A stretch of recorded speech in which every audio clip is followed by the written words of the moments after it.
It wasn't just about staying dry. Where I'm from, we weren't allowed to see the rain. Not in the poetic, don't dance in puddles kind of way. I mean it literally. If it started to rain, even just a drizzle, we shut every curtain, turned off the lights, and hid. Quietly, carefully. And you did not, under any circumstance, look outside. I used to think it was normal. Don't all small towns have weird traditions? Some places won't let you whistle at night.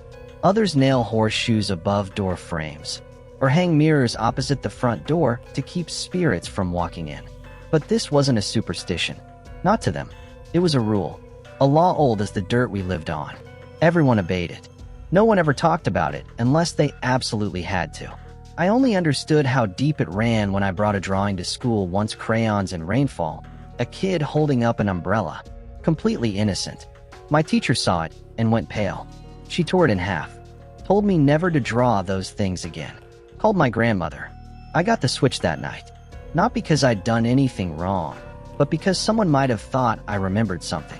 But I hadn't. Not yet. Looking back, it's funny what fear looks like when you're a kid. It wears different costumes. Some fears shout. Others just stare from the corner and wait to see if you notice. In my town, fear wore a raincoat. I've never found it on a map since. Believe me, I've tried. Just a cluster of houses ringed by pine trees that always seemed just a little too tall. Everyone knew each other, and everyone knew not to talk too loud when the clouds got low. Some folks had basements specifically for it, reinforced doors, salt at the thresholds. Others just slid under the bed and prayed the storm didn't last too long. We had a little ritual at my house. When the drops started, my grandmother would grind eggshells by hand and sprinkle them across the windowsills. Then we'd hide in the pantry, the kind with the heavy latch and no lights. We weren't religious, but that routine, it felt like church. I asked her once why we had to do it. Why we couldn't just ride the storm out in the living room like people on TV. She didn't answer for a long time, just kept rocking in her chair, clutching her rosary, even though I knew she didn't believe in the God it represented. Then finally, quiet as falling dust, she said, "Because the rain remembers." I didn't know what that meant. I still don't. Not really. But I think about that night a lot. The one night I broke the rule. The air thick like soup. Walls creaking from the weight of whatever pressed against them. Rain crawling sideways across the glass. Yeah, sideways. Like gravity didn't apply to it. I remember how loud it got. Not just the rain, but something underneath it. A kind of rhythm. Too steady to be thunder. Too organic to be wind. A heartbeat, maybe. And I remember looking. Pulling the curtain back just an inch. Just enough for one eye. Just for a second. That's all it takes. 1 second. One mistake. I never told anyone what I saw. Would you believe me if I did? I doubt it. Hell, I've spent the last 15 years trying not to believe it myself. Drinking it dull, therapying it quiet. But it always comes back when the weather turns. Always. And now that you're here, now that you're listening, I need you to understand this wasn't a joke. This wasn't bedtime lore or some old country tale. This was real. I broke the rule just once when I was 12. I wish I could say I forgot what I saw. I didn't. They used to say the town was blessed. Quiet streets. Cheap land. No crime. No traffic. No strangers knocking on your door unless they brought pie. It was the kind of place the city folk came to die in peace, where summer birdsong could almost fool you into thinking bad things didn't reach that far out. But blessings, I learned, have a way of hiding their price tags. And ours came with way too many locks. I spent most of my childhood summers there, shuffled off by my mom so she could breathe without me for a while. She'd pat my head, promise she'd call more often than she ever did, and leave a cloud of perfume in the car window as it rolled away. I didn't mind. I kind of liked it out there at first. The town smelled like pine and chimney ash, and even though the clouds almost always hung low, heavy like bruises, there was something soothing about the rhythm of it all. I'd ride my bike down the gravel road until my legs ached. Catch frogs, skip rocks, carve my name on bark. I made a couple of friends, 2 Tommy and Junie. Both weird in the same way I was weird. You had to be to grow up there. There weren't any movie theaters or arcades or chain stores, just mom and pops and one gas station with a broken ice cream cooler. But we had stories, and the best ones came from Old Harrow. He lived 3 houses down from my grandmother's place in a lopsided shack that smelled like damp wool and root rot. Always wore the same battered fishing hat, patchy beard like moss growing in the wrong places. Most folks whispered about him, said he wasn't right in the head, but we'd sneak over anyway, sit on his porch steps and beg for tales. He told them like they were too heavy for him, like letting them out was the only way to keep from sinking under them. He never smiled. Not once. But he listened when we talked. I remember thinking that made him good. One day, I asked him why everyone got so twitchy when it rained. He squinted at me for a long time, didn't say anything at first. Then real quiet, voice like gravel under boot, he said, "Don't be caught in the rain, boy. They'll see you back." I laughed, because I thought he meant spirits or something dumb, like a ghost story. But he just stared through me, like maybe I already smelled like rain. My grandmother didn't like me going to see him, said he remembered too much. I didn't know what that meant. She was a woman of short sentences and sharp boundaries. Her house was always cold even in summer, like it was stuck midwinter inside. She kept curtains thick as theater drapes on every window. Had a metal box of chalk in the pantry she wouldn't let me touch. Always spat on the floor when thunder rumbled, whispered a word I didn't recognize. But I had fun sometimes, even with the rules. Then came that first storm. It's burned into me like frostbite. Junie and I were in the yard trading baseball cards when the wind shifted. The trees went still. Birds shut up mid-song, like someone had hit pause. And the sky god it didn't darken so much as drain, like color was being siphoned through a hole. Then the drops came. Big, oily ones, like God had a fever. I remember the sound of screen doors snapping shut up and down the block. Shouts echoing from backyards. My grandmother screamed my name from the porch like she thought the devil himself had my ankle. We ran. People always say thunder comes after lightning. But that day, I swear, the thunder came first. Inside, she pulled down every curtain, laid the chalk across the windowsills in a crooked line, sprinkled seeds into the corners of the room, some white, some black, whispered to herself over and over, "Don't open the windows. Don't look. Don't breathe too loud." I peeked once, just for a breath. The sky didn't look like sky anymore. It looked like it was rotting. And all the adults. Jesus, that's what stuck with me the most. The look in their eyes. Not panic, not even fear. More like grief. Like they knew the rules wouldn't protect them forever. I remember thinking, maybe this town isn't blessed. Maybe it's just been lucky. Back then, I didn't understand. But the first time I almost got locked out. Something watched me from the trees. The rain wasn't what scared me. It was what walked beneath it. I was 13 when it happened, not young enough to be carried, not old enough to realize how stupid I was being. I'd stayed late at the creek with Tommy, trying to build this rickety little dam that never worked. Even though we try every weekend like it was some sacred rite. We lost track of time. The sky was already a shade too dark when I noticed it. Tommy didn't even say goodbye, just bolted the second the first drop hit his freckled nose. His house was closer. Mine was 5 blocks away. I ran. The temperature dropped with every step. Not gradual the way a fever breaks. Sudden. Violent. Like stepping through a door into someone else's winter. And then the smell hit. You ever smell rain right before it starts? That iron tang, wet pavement, and ozone? This wasn't that. This was thick, like decay, like the inside of something dead that didn't know it yet. I turned the last corner, breath wheezing, and that's when it began to drizzle. No thunder, no lightning, just cold droplets that hit like needles and left my skin crawling. I wasn't gonna make it, so I dove under the neighbor's porch. I hadn't been under there since we were small enough to crawl on our bellies, playing hide and seek. Back when it was just dirt and spiders. Now it smelled like wet wood and rot, and the air didn't move right, like it had weight. I waited, tried to count the seconds between drops, but the rhythm didn't make sense. It kept changing, growing faster, then slower, as if the storm were breathing. That's when I heard the voices. They weren't close. At first, just whispers, floating in through the storm. Not speaking English. Not any language, really, but sounds, arranged like words. Like conversation if someone chewed it up and fed it through a mirror. I couldn't tell how many there were. 3 dozen. 1 echoing. They came in waves, curling around each other, laughing.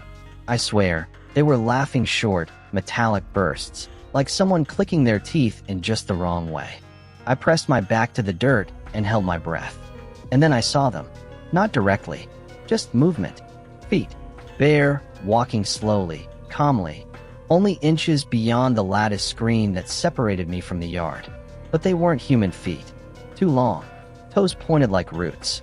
Slick skin, almost translucent, pulsing faintly with veins like wires under the surface. And then more footsteps joined them. Not walking, repeating. The same pattern. Over and over. Like a stuck recording. But the mud was doing things it shouldn't. Each step left a print that didn't sink in, but boiled out.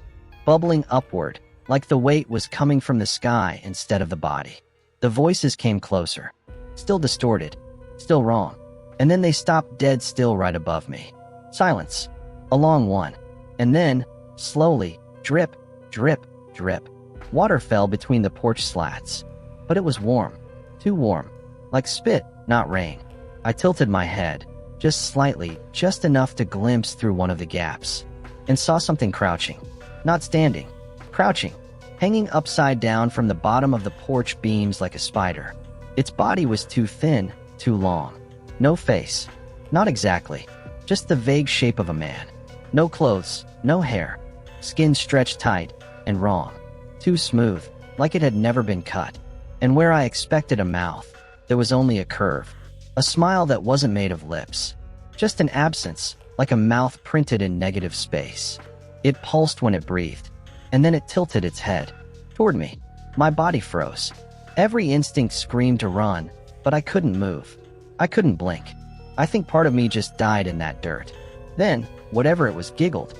That same clicking kind of laugh, and then, in a voice that didn't vibrate right, whispered, "Found one." A second pair of feet slammed next to it. I didn't wait. I screamed and bolted, scraped my knees crawling out from under the porch, nearly broke my ankle sprinting across the lawn. My grandmother was already at the front door, pulling me inside with hands like iron. Didn't say a word, just locked the bolts one by one, like she'd been expecting this, like she'd known they were coming. I never told anyone what I saw under that porch. After all, who would have believed me about the smiling man with no lips? You don't create rituals unless you're trying to contain something. That's the part people forget. They think it's all about belief, faith, control. But rituals are cages, subtle ones. And cages are only necessary if something has tried to escape. I didn't really begin to understand that until I found the journal. I was 15, angry at my grandmother, something small. A curfew, maybe. Or the way she only ever spoke to me in sharp fragments, as if the more words you used, the more power you gave them to hear you. She was out, probably down at the church with the other old folks, pretending to care about a God that never answered. So I went into the attic. I wasn't supposed to. The latch was rust-welded and the steps moaned like they'd rather collapse. But I climbed them anyway. Teenage rebellion disguised as curiosity. At first, it was what you'd expect: boxes labeled with things like linens and zmaz in old Sharpie, tangles of extension cords, a black and white wedding photo that never had names written on the back. But shoved behind a stack of moth-eaten quilts, I found a leather-bound book. Tall, narrow, bound with string like it had been restitched more than once. The cover was completely blank, except for a name carved into the spine. Rainkeeper's Handbook. I sat down in the dust, peeled the cover open. The first page was a scrawled warning in red ink. If the sky speaks thrice, burn these pages. And do not watch. I wish I could say I stopped there, but I read every single line. The first few entries were handwritten, journal style, dated decades, some even a century apart. Different handwriting, different languages. Whoever kept this wrote in layers, like a living document passed between secret keepers. They called themselves Rainkeepers. Not guardians. Not prophets. Just watchers. Maintainers of ritual. Not to summon anything, but to keep it away. There were maps. Rough sketches of towns like mine. Markings where structureless storms had left residue. The wording was terrifyingly clinical. One line stuck with me. The Echo folk do not bleed by time. They bleed by memory. That is why they take the children back through the sky. The entries got more fragmented after that. Notes half-burned. Whole paragraphs scratched out so aggressively the page had torn. But the rituals were still intact, cross-generational annotations of what to do when the rain came. Do not face mirrors during a storm. Leave no reflective surfaces uncovered. Feed the fire something that remembers you. Keep one room empty, so it can pass through without envy. Leave symbols at every point of entry, but do not draw them in blood. Oh, and if you hear singing, don't hum along. Don't even listen. Some entries mention the listener's dead, as if hearing their voices somehow wired a contract between you and them. Others hinted at auditory hallucinations that weren't hallucinations at all, sound loops engineered to unmake truth. A kind of mental rot.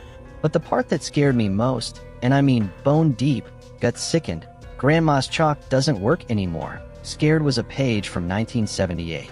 It was short, just 6 words, written shakily, over an ink-stained map of a town called Red Hollow. Another town gone.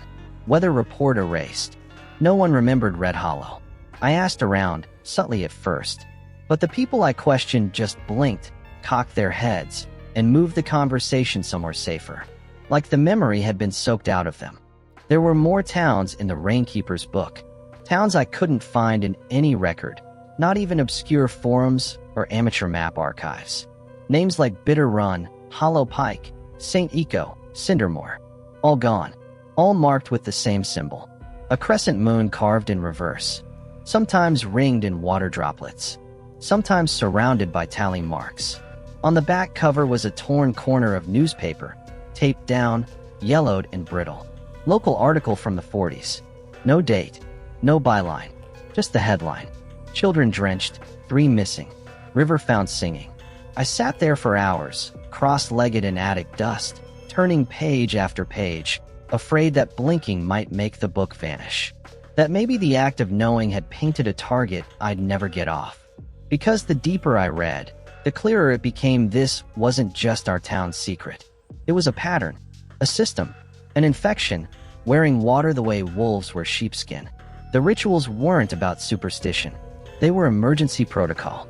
Someone, somewhere, figured out how to survive something that doesn't belong here, slipping through during storms, taking pieces with them when they go back. The final page contained no text, just a drawing. Childlike, crude. A house with no windows. Storm clouds above. And 5 tall, thin, faceless shapes standing at the edge of the woods, dripping. Underneath it, in faint pencil. If you can see the rain, it can see you. That night, I hid the journal beneath a floorboard, even though I didn't believe in the boogeyman anymore. At least, not the kind I'd grown up fearing. Because for the first time, I realized we weren't hiding from the rain. We were hiding from what rode inside it. He wasn't taken. His name was Michael Teller. Lived a few streets over, right on the edge of where the paved road turned to gravel. His family never quite fit in, too soft-spoken, too forgiving. His dad smiled too wide. His mom made casseroles no one touched at the church potluck. But Michael, he was sharp. Always watching, always listening. Not in a creepy way, not at first. Just the kind of kid who noticed what others ignored. I think that's why it happened to him. Or maybe it was just bad luck. A gust of wind. A slipped shoe. One forgotten latch. The day it rained, I remember seeing him bike past my window. We were already inside. I could hear the seeds rattling across the floorboards, smell the ash in the ventilation. My grandmother's nails tapped against the counter, counting the seconds between lightning and its echo. And then I saw him, pedaling fast, too fast, like he was racing the wind. The drops hit before he made it to his porch. I don't know if his parents were home. No one ever told me. But I saw the look on his face when it hit: confusion first, then something else. Not pain, not even fear. Recognition. Like he saw something in the sky that saw him back. He disappeared under the porch roof, and I lost sight of him. The storm lasted 37 minutes. I counted. My grandmother wouldn't speak the entire time, just kept glancing at the door like she expected it to blink. When it passed, most people pretended nothing had happened. That's how it worked. You stayed quiet, swapped casseroles, praised the resilience of the community. But Michael had changed. Next time we saw him next day, maybe he was outside again, but not riding his bike, just standing in the yard, soaked, even though there wasn't a drop of rain. His hair was plastered to his skull like he'd just climbed out of a lake, and his clothes dripped, dark wet circles blooming down his sleeves, across his jeans. He didn't blink. Tommy tried calling to him twice, but Michael didn't react. Just kept staring at the clouds, mouth slightly open, as though listening for words only he could hear. After that, he stopped coming to school. They said he had flu complications. Junie swore she saw him standing outside her house at night, unmoving, steam rising from his shoulders like evaporation. And then, one morning, it was just over. Gone. His house was empty. Driveway swept clean. No warning. No goodbye. Official version? The family moved suddenly to help care for a dying relative. We all knew that was a lie. The kids had other versions. Said he got so soaked he started melting. Said the rainworms got into him and whispered until there was nothing but echo left. One kid swore he saw Michael at the edge of the woods under the rain, but the rain kept rising to meet him. I don't know which version is true. Maybe all of them. Maybe none. But I still see him sometimes. In dreams. In puddles that ripple when there's no wind. His eyes fill up first, mouth last. And the water drips upward. Every single time. Some of you know what I mean. Some of you have seen the eyes behind the rain too. You're listening to this because deep down, you've heard them. The sounds that swing backwards. The vowels bent wrong. The murmur under the thunder. And if you haven't, you will. Another storm's coming. I can feel it in the walls. My grandmother's gone gray and hollow in places like time is peeling her from the inside out. She hasn't been able to finish the markings the last few rounds. She asked me, with a voice paper thin, "Do you remember how to draw the door?" I didn't, but I said yes. Because this time, it's going to be my turn. Some things can't be unseen. Others start seeing you back. They called it a 100-year rain. The kind of storm people whisper about decades later, always starting with, "You remember where you were when it fell." But I knew we all knew it was worse than that. This wasn't just a storm. This was a gathering. Something about the air felt bent. The clouds came 3 days early, curling in like fists and hanging low enough to kiss the rooftops. The animals vanished, birds gone quiet, dogs whimpering in basements, even the insects pulling back like they'd heard a warning we couldn't. I'd never seen the grown-ups so afraid. Not just paranoid, but desperate. I saw people breaking into abandoned homes just to finish their ritual symbols on the inside walls. One woman hammered shut every window in her house and then lit the whole thing on fire. She stood across the street, humming a lullaby while it burned. My grandmother didn't speak at all that day. Her hands shook as she poured chalk in perfect circles on the floorboards, her lips moving soundlessly. She drew new symbols I'd never seen before, shapes with too many sides, corners that didn't mirror, lines that looped inward until they vanished. She handed me a piece of red thread. Said if I felt pressure in my chest, I was to tie it around my middle finger and shut my eyes. Until the air feels clean again. I asked her how I'd know. She said, "You won't, but your blood will." Then she kissed my forehead once, briefly, and turned toward the emptied pantry, the designated hiding place. She closed the door behind her and didn't call for me, because I had told her I wanted to watch. I don't think she forgave me for that. Not because it was reckless, but because it meant I had to know. And when someone has to know, nothing will save them. Not even the truth. That night, I climbed into the attic and found the old viewing knothole, the one I'd found years ago, still only wide enough for a child's curiosity. I knelt in front of it like a monk preparing for a final confession. The first drop hit exactly at midnight. No warning, no wind-up. Just a sudden, dense impact that rattled the house in its beams. Then another, and another. Soon, it sounded like the sky was breaking its teeth on the roof. Then came the stillness. It was impossible. Like a vacuum sucked out all background noise. Even the storm lost its sound, replaced by an awful pressure in the bones. Like being underwater with no surface to rise to. I put my eye to the hole. At first, I saw only the street, drenched beyond recognition. Shapes moved in the reflection of puddles, but not above them. That's when I realized they weren't walking in the world. They were walking under it. Their feet skimmed mirror surfaces like inverted shadows. Some moved sideways, others upside down. Their outlines warbled, Liquid things pretending to be solid, their bends too sharp, limbs stitched from wrong intentions. One of them carried a lantern, but the light never touched anything. It simply existed, like an error in space. Another reached toward a nearby house. Its hand faded before it reached the doorknob, then reappeared inside, pressing against the glass from the other side. The window didn't break. It dented, pulled inward like it was made of soft skin. The whispers started again, low at first, then layered like a song made of secrets, sung in fractured tongues you feel in your teeth before your ears. I pulled back from the hole, but it was too late. I could hear them inside the walls. The wood started to hum. Time slipped. I know because the rain was falling both up and down now. The droplets outside rose from the ground like video played in reverse, and somewhere between them, I saw Michael, just standing there, his skin glistening with that same impossible wet. He opened his mouth and water poured out like a faucet, not stopping, not even slowing when he turned and looked directly at me. All of them stopped. The creatures, the whispers, even the rain stopped. And in that silence, something leaned close to the outside of the wall beside me. Not touching, just inches away. And it spoke. A single syllable, soft as wind but loud enough to swallow my name. Eli. That's when I knew. I hadn't hidden well enough. I thought the attic was safe. Thought the hole was small enough. I thought I was the one doing the watching. But just before the sky lit up like a wound, before the floor split and the ritual line seared red, I heard it again. My name, from inside the wall. And this time, it was my voice saying it. Google it. Go ahead, type in the name. See what comes up. Nothing, right? No results. No coordinates. No obituaries. No missing persons reports. Just static. Distance. Uncertainty. Sometimes, I even start wondering if it ever existed at all. I remember waking up the next morning with my mouth full of ash. My arms and legs were shaking, cold with sweat like I'd spent the night somewhere else entirely. Somewhere. Wet, though my clothes were dry. The house was silent. No creaking, no voices, no movement from the pantry where my grandmother had hidden.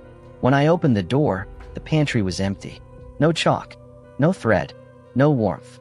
Just faint moisture on the wood, like someone had been crying against it for hours, and then disappeared through the grain.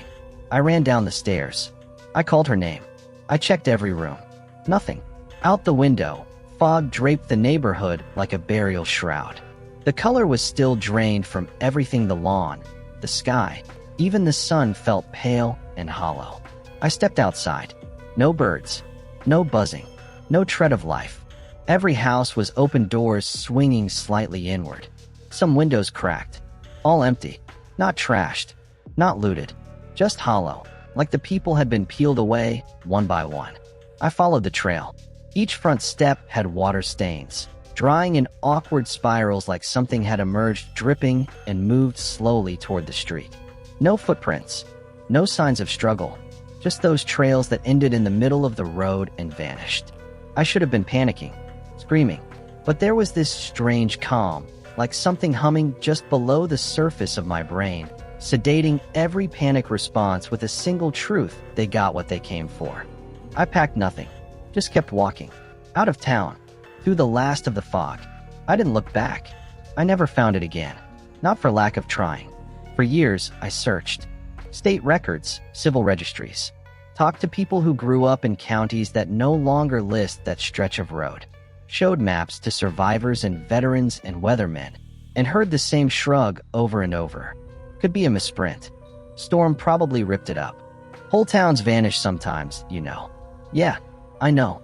No headlines ever reported a mass disappearance. No photos. No dates. Not even a death certificate for my grandmother. Eventually, I gave up. Tried to live a life. Made it to college. Got a job. Laughed at parties. Learned how to hold down drinks and hold back the catch in my throat when someone mentioned storms. But I never really left it behind. You don't leave something like that. You just learn how to tuck it under your skin where the rest of your scars live. Sleep stayed shallow. I never rented a place without a basement. I never kept mirrors uncovered during cloudy weather. I bought more salt in 10 years than any sane man should. I still check the walls for breathing. And sometimes when it rains, I still hear my name.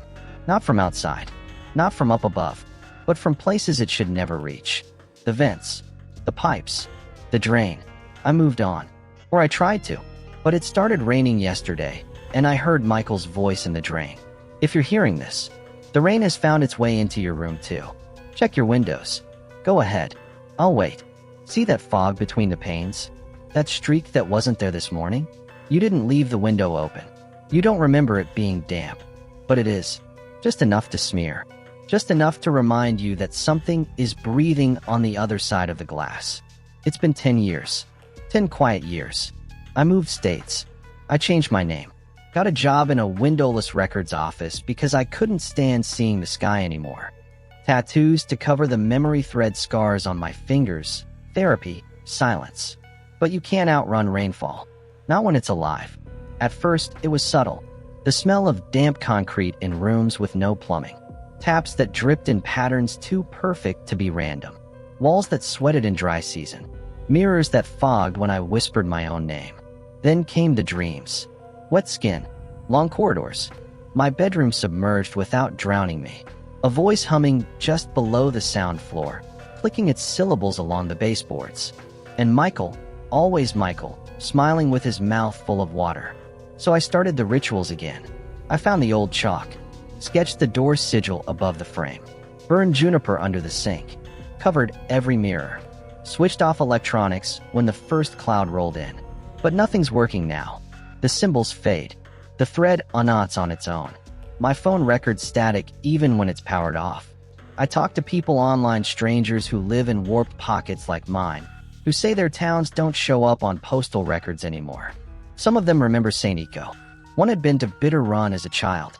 One swears she escaped a place called Cindermore by holding her breath for 7 miles. You think I'm the only one recording this? I'm not. I'm just the next one. The rain follows survivors. It doesn't hunt. It lingers, waits for memory to soften. Then it seeps back in. And if you've felt it, if you've had strange dreams during storms, or heard whispers in the hiss of a hot shower, or seen faces ripple in puddles, then you're not safe anymore. You're not imagining it. You're remembering. I finally went back to the woods, you know? After all these years. Thought maybe it would bring closure. Tried to find the house, the road, a mailbox, anything. There was nothing. No structure. No door. No pantry full of dried breath and broken rules. Just footprints. Still wet. Still leading toward me. Don't panic. Don't breathe too loud. Don't look at the windows.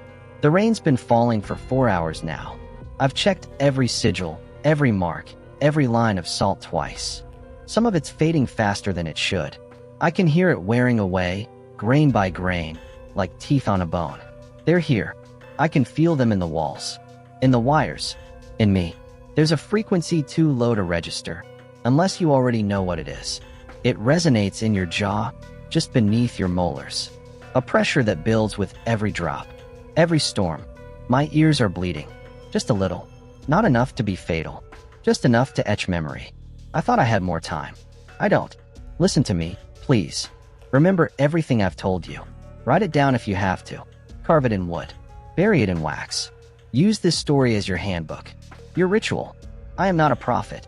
I'm just the last one who still remembers. That makes me a rainkeeper now. And maybe you too. The moment you heard their sound. The moment the water curved toward you instead of down. You were marked. They'll come quiet at first. Slipping through showers, coating your mirrors, dripping up the walls. They don't devour. Not right away. They rewrite. You won't even feel it happening. You'll forget small things. Names. Smells. Then faces. Cities. Entire towns. History will wash away behind you like it was never there. But if you hide, if you keep the rituals alive, there's a chance.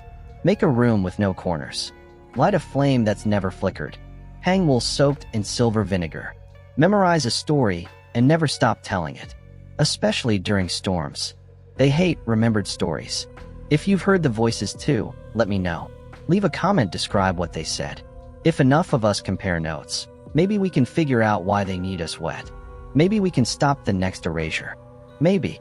It's at the door. The wood is bubbling. The symbols are smearing. The rain smiles. Remember what I said. When it rains, you have to static distortion. Cut off.